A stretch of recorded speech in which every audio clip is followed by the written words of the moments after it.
നമസ്കാരം. ഇന്ന് നമുക്ക് ഗോതമ്പ് പൊടി കൊണ്ട് നല്ല ടേസ്റ്റി ആയിട്ടുള്ള ബേക്കറിയിൽ നിന്നൊക്കെ വാങ്ങിച്ച് കഴിക്കുന്ന അതേ രുചിയിലുള്ള ജിലേബി എങ്ങനെയാണ് തയ്യാറാക്കി എടുക്കുന്നതെന്ന് നോക്കാം. നല്ല സിമ്പിളായിട്ട് എല്ലാവർക്കും റെഡിയാക്കി എടുക്കാവുന്നതേ ഉള്ളൂ. അപ്പോൾ എല്ലാവരും തീർച്ചയായും ട്രൈ ചെയ്ത് നോക്കിയിട്ട് നിങ്ങളുടെ അഭിപ്രായം അറിയിക്കാൻ മറക്കരുത്. അപ്പോൾ നമുക്ക് വേഗം തന്നെ ഇതെങ്ങനെയാണ് തയ്യാറാക്കി എടുക്കുന്നതെന്ന് നോക്കാം. അപ്പോൾ ജിലേബി തയ്യാറാക്കി എടുക്കുന്നതിനായിട്ട് നമുക്ക് മെഷർമെൻറ്റ് കപ്പിൻ്റെ ആവശ്യമൊന്നുമില്ല. നമ്മുടെ കയ്യിൽ ഏത് കപ്പാണോ നമ്മൾ അളവിന് ഉപയോഗിക്കുന്നത് ആ കപ്പ് വെച്ചിട്ട് തന്നെ എല്ലാ അളവ് എടുക്കാൻ വേണ്ടിയിട്ട് ഒന്ന് നോക്കിയാൽ മതി. അപ്പോൾ ഞാൻ ഇഡ്ഡലി പാത്രത്തിനകത്ത് നമ്മൾ ഉപയോഗിക്കുന്ന ചെറിയൊരു ബൗളുണ്ടല്ലോ, ആ ബൗളിനകത്താണ് അളവ് എടുത്തിട്ടുള്ളത്. അപ്പോൾ ഒരു കപ്പ് ഗോതമ്പ് പൊടി എടുത്ത സമയത്ത് ഒരു അര കപ്പ് തൈരാണ് ഉപയോഗിച്ചിട്ടുള്ളത്. ഈ ഒരു തൈര് ഒട്ടും പുളിയില്ലാത്തത് കൊണ്ടാണ് ഞാൻ അര കപ്പ് ഉപയോഗിച്ചിട്ടുള്ളത്. അപ്പോൾ ഇത് നമുക്കൊന്ന് ഒരു ബൗളിനകത്തോട്ടേക്ക് ചേർത്ത് കൊടുക്കാം.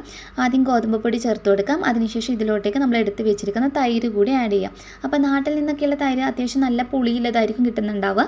അപ്പോൾ അത് 4 ടേബിൾ സ്പൂൺ ഒന്നും ചേർക്കേണ്ട ആവശ്യമില്ല. ഒരു 2.5 ടേബിൾ സ്പൂൺ 3 ടേബിൾ സ്പൂണൊക്കെ ധാരാളമാണ്. അപ്പോൾ പുളി നോക്കിയിട്ടൊന്ന് അഡ്ജസ്റ്റ് ചെയ്താൽ മതി.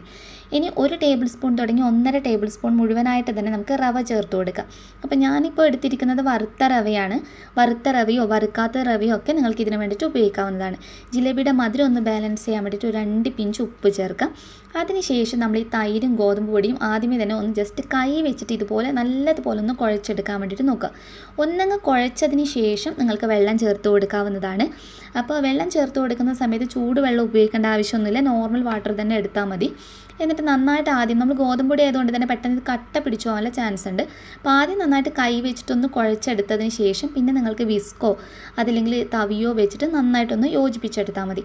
അപ്പോൾ ബാറ്ററിൻ്റെ പാകം എന്ന് പറയുന്നത് ബാറ്റർ ഒരിക്കലും ഒത്തിരി കുറുകി പോകാനും പാടില്ല, ലൂസായിട്ട് പോകാനും പാടില്ല. ഏകദേശം അതിൽ മീഡിയം കൺസിസ്റ്റൻസി ആയിട്ട് വേണം നമ്മൾ റെഡിയാക്കി എടുക്കാൻ വേണ്ടിയിട്ട്. ഇനി ഇതിലോട്ടേക്ക് ഞാൻ ഒരു ഇത്തിരി food colour, yellow food colour ചേർത്ത് കൊടുക്കുന്നുണ്ട്. അതിൻ്റെ കൂടെ തന്നെ ഒരു 2 പിഞ്ച് ബേക്കിംഗ് സോഡ അഥവാ അപ്പക്കാരം. അപ്പക്കാരത്തിൻ്റെ അളവ് ഒരിക്കലും കൂടുതൽ ഉപയോഗിക്കരുത്. അപ്പോൾ അതിൻ്റെ ടേസ്റ്റ് ആയിരിക്കും മുന്നിട്ട് നിൽക്കുന്നുണ്ടാവുക. എന്നിട്ട് നന്നായിട്ട് ഇതുപോലെ തവിയോ അതല്ലെങ്കിൽ വിസ്കോ ഉപയോഗിച്ചിട്ട് ഒന്ന് മിക്സ് ചെയ്തെടുത്താൽ മതി. അപ്പോൾ ഫുഡ് കളർ തികച്ചും ഓപ്ഷണലാണ്. നമ്മൾ പുറത്തുനിന്നൊക്കെ വാങ്ങിക്കുന്ന ആ ഒരു കളറിലൊക്കെ കാണാനുള്ള ഒരു ഭംഗിക്ക് വേണ്ടി മാത്രമാണ് നമ്മൾ കളർ ഉപയോഗിക്കുന്നത്. അപ്പോൾ അത് നിങ്ങൾക്ക് സ്കിപ്പ് ചെയ്യാം, ഫുഡ് കളർ താല്പര്യമില്ല എന്നാണെങ്കിൽ. അപ്പോൾ നമ്മുടെ ബാറ്ററിൻ്റെ ഒരു പാകം കണ്ടില്ലേ, നല്ല കറക്റ്റ് കൺസിസ്റ്റൻസിയിൽ റെഡിയായി കിട്ടിയിട്ടുണ്ട്. ഇനി ഗ്ലാസ്സിനകത്തോട്ടേക്ക് ഞാനൊരു കവർ വെച്ച് കൊടുത്തിട്ടുണ്ട്. ഞാനിപ്പോൾ സാൻഡ്വിച്ച് ബാഗാണ് എടുത്തിട്ടുള്ളത്. ഒരു പ്ലാസ്റ്റിക് കവർ നല്ല ക്ലീൻ ആക്കിയതിന് ശേഷം ഇതുപോലെ ഗ്ലാസ്സിനകത്തോട്ടേക്ക് ഇറക്കി വെച്ചിട്ട് നമ്മൾ റെഡിയാക്കിയിട്ടുള്ള ജിലേബിയുടെ ബാറ്റർ ഇതുപോലെ ഞാനിപ്പോൾ മുഴുവനായിട്ട് തന്നെ ഒഴിച്ചു കൊടുക്കുന്നുണ്ട്. അപ്പോൾ ബാറ്റർ ഒഴിക്കുന്ന കാണുമ്പോൾ തന്നെ ഈ ബാറ്ററിൻ്റെ ഒരു കൺസിസ്റ്റൻസി നിങ്ങൾക്ക് കാണുമ്പോൾ മനസ്സിലാകുന്നുണ്ടാകും. അതിനുശേഷം നമുക്ക് ഈ പ്ലാസ്റ്റിക് കവർ നല്ല ടൈറ്റായിട്ട് ഒന്നുകിൽ നൂലെങ്ങാണ്ട് വെച്ചിട്ട് ഒന്ന് കെട്ടി വെച്ചാൽ മതി. അതല്ലെങ്കിൽ ഞാനിപ്പോൾ ചെയ്യുന്ന ജസ്റ്റ് റബ്ബർ ബാൻഡ് വെച്ചിട്ട് നല്ല ടൈറ്റായിട്ടൊന്ന് കെട്ടിയിട്ടുള്ളത്. എന്നിട്ട് ഇതിൻ്റെ അറ്റത്ത് ചെറിയൊരു കട്ട് ചെയ്ത് കൊടുത്താൽ മാത്രം മതി നമ്മൾ റെഡിയാക്കി എടുക്കുന്ന സമയത്ത്. ഇത് നമുക്ക് അങ്ങോട്ട് മാറ്റി വെക്കാം. ഇനി ഇതിലോട്ടേക്കുള്ള പഞ്ചസാര പാനി ഒന്ന് റെഡിയാക്കി എടുക്കണം. അപ്പോൾ നമ്മൾ നേരത്തെ അളവ് എടുത്ത് അതേ കപ്പിൽ തന്നെ 1 കപ്പ് പഞ്ചസാരയും അതുപോലെ തന്നെ അതേ കപ്പിന് 3/4 കപ്പ് വെള്ളമാണ് ചേർത്ത് കൊടുക്കുന്നത്.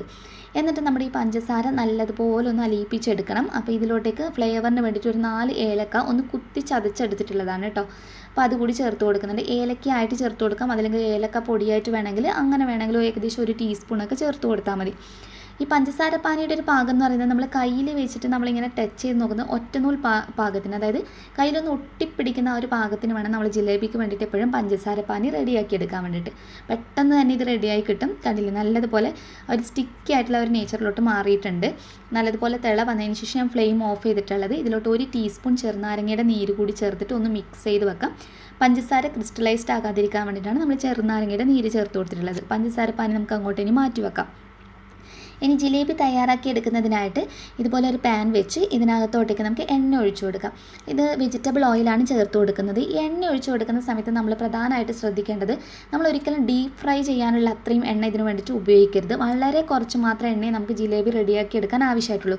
നിങ്ങൾ ഒത്തിരി എണ്ണ ഉപയോഗിക്കുകയാണെങ്കിൽ നിങ്ങൾക്ക് ഒരിക്കലും നല്ല കറക്റ്റ് ഷേപ്പിൽ ചെയ്തെടുക്കാൻ കഴിയില്ല. അതായത് നമ്മൾ ഒത്തിരി മുക്കി പൊരിക്കുന്ന ഒരു പാകത്തിന് ചെയ്ത് കഴിഞ്ഞാൽ നമുക്ക് ജിലേബി നല്ല ഷേപ്പിൽ റെഡിയാക്കി എടുക്കാൻ കഴിയില്ല. അപ്പോൾ അതൊന്ന് പ്രത്യേകം ശ്രദ്ധിക്കുക. എന്നിട്ട് എണ്ണയൊന്ന് ചൂടായി വരുന്ന സമയത്ത് ഒരു ലോ ഫ്ലെയിമിൽ ഇടുന്നതായിരിക്കും ഏറ്റവും നല്ലത്. കാരണം ഇത് പെട്ടെന്ന് തന്നെ റെഡിയായി കിട്ടും. കാരണം നമ്മൾ ഹൈ ഫ്ലെയിമിലൊക്കെ ഇട്ട് ചെയ്ത് കഴിഞ്ഞാൽ ഇതൊരു ബ്രൗൺ കളറിലോട്ടൊക്കെ മാറും. പിന്നെ കാണാൻ ആ ഒരു ഭംഗി ഉണ്ടാവില്ല, നമ്മൾ പുറത്തുനിന്നൊന്നും വാങ്ങിക്കുന്ന ആ ഒരു ഭംഗി ഉണ്ടാവില്ല. ശരിയായ ഒരു ടെക്സ്ചർ നമുക്ക് കിട്ടില്ല. അപ്പോൾ ഒരു ലോ ഫ്ലെയിമിലിട്ടിട്ട് എണ്ണ ഇടയ്ക്കൊന്ന് ഇതുപോലെ കണ്ടില്ലേ, ഇതുപോലെ ഒന്ന് സ്പൂൺ വെച്ചിട്ടൊന്ന് തൂക്കി കൊടുത്താൽ മാത്രം മതി. പെട്ടെന്ന് തന്നെ ഇത് മൊരിഞ്ഞ് നല്ല ക്രിസ്പി ആയിട്ട് വരുന്ന സമയത്ത് നമുക്കിതുപോലെ അങ്ങ് തിരിച്ചിട്ട് കൊടുത്താൽ മതി. ഇപ്പോൾ ചെറുതായിട്ടൊന്ന് കളർ മാറി വന്ന് തുടങ്ങിയിട്ടുണ്ട്, അതുപോലെ നന്നായിട്ട് മൊരിഞ്ഞ് വരാൻ തുടങ്ങിയിട്ടുണ്ട്. പെട്ടെന്ന് നമുക്കിത് റെഡിയാക്കി എടുക്കാം കേട്ടോ. നല്ല രീതിയിൽ നല്ല ഷേപ്പിൽ തയ്യാറാക്കി എടുക്കുകയും ചെയ്യാം. ഇത് ആദ്യത്തെ പീസ് ജിലേബി ഇവിടെ റെഡി ആയിട്ടുണ്ട്. ഇനി നമ്മൾ റെഡിയാക്കി വെച്ചിട്ടുള്ള ഷുഗർ സിറപ്പിലോട്ടേക്ക് അപ്പം തന്നെ അങ്ങ് ഇട്ട് കൊടുക്കാൻ വേണ്ടിയിട്ട് നോക്കുക. ഇത് നന്നായിട്ട് ഷുഗർ സിറപ്പിൽ ഡിപ്പ് ചെയ്തതിന് ശേഷം നിങ്ങൾക്ക് പാത്രത്തിനകത്തോട്ടേക്ക് മാറ്റാവുന്നതാണ്. ഒത്തിരി നേരം നമ്മൾ ഷുഗർ സിറപ്പിനകത്ത് ഇട്ട് വെക്കേണ്ട ആവശ്യമൊന്നുമില്ല, അപ്പം തന്നെ നമുക്ക് പ്ലേറ്റിനകത്തോട്ടേക്ക് മാറ്റാവുന്നതാണ്. അപ്പോൾ അതുപോലെ ഞാൻ മുഴുവൻ ഒന്ന് റെഡിയാക്കി എടുക്കുന്നുണ്ട്. അപ്പോൾ നിങ്ങൾക്ക് കാണുമ്പോൾ തന്നെ മനസ്സിലാവുന്നുണ്ട്. അപ്പോൾ പെട്ടെന്ന് നമ്മൾ ഇതുപോലെ തയ്യാറാക്കി എടുത്തിട്ട് ഷുഗർ സിറപ്പിനകത്തോട്ടേക്ക് ചേർത്ത് കൊടുത്തിട്ട് പിന്നെ ഷുഗർ സിറപ്പിൽ നിന്ന് എടുത്ത് പ്ലേറ്റിനകത്തോട്ടേക്ക് മാറ്റാവുന്നതാണ്. അപ്പോൾ ശരിക്കും നല്ല സിമ്പിളായിട്ട് നമുക്ക് തയ്യാറാക്കി എടുക്കാം. ഈ ഗോതമ്പ് പൊടിയുടെ ഒട്ടും ഒരു കുത്തലും നമുക്ക് അതിനകത്ത് ഉണ്ടാവില്ല കേട്ടോ. നമ്മൾ സാധാരണ കഴിക്കുന്ന ജിലേബിയുടെ സെയിം ടേസ്റ്റ് തന്നെയാണ്. അതുപോലെ തന്നെ നല്ല മൊരിഞ്ഞ് നല്ല ക്രിസ്പി ആയിട്ട് നമുക്ക് തയ്യാറാക്കി എടുക്കുകയും ചെയ്യാം. നമുക്ക് സൗണ്ട് കേൾക്കുന്നുണ്ടെന്ന് തോന്നുന്നു. നല്ല കണ്ടില്ലേ, നല്ല ക്രിസ്പി ആവും. ഈ ഒരു ടെക്സ്ചറിലാണ് ഇതിരിക്കുന്നത്. ഗോതമ്പ് പൊടി കൊണ്ടുള്ള ഈ ഒരു ജിലേബി എല്ലാവരും തീർച്ചയായും ട്രൈ ചെയ്ത് നോക്കാം. നല്ല സിമ്പിളായിട്ട് തയ്യാറാക്കിയെടുക്കാം, നല്ല ടേസ്റ്റിയാണ്.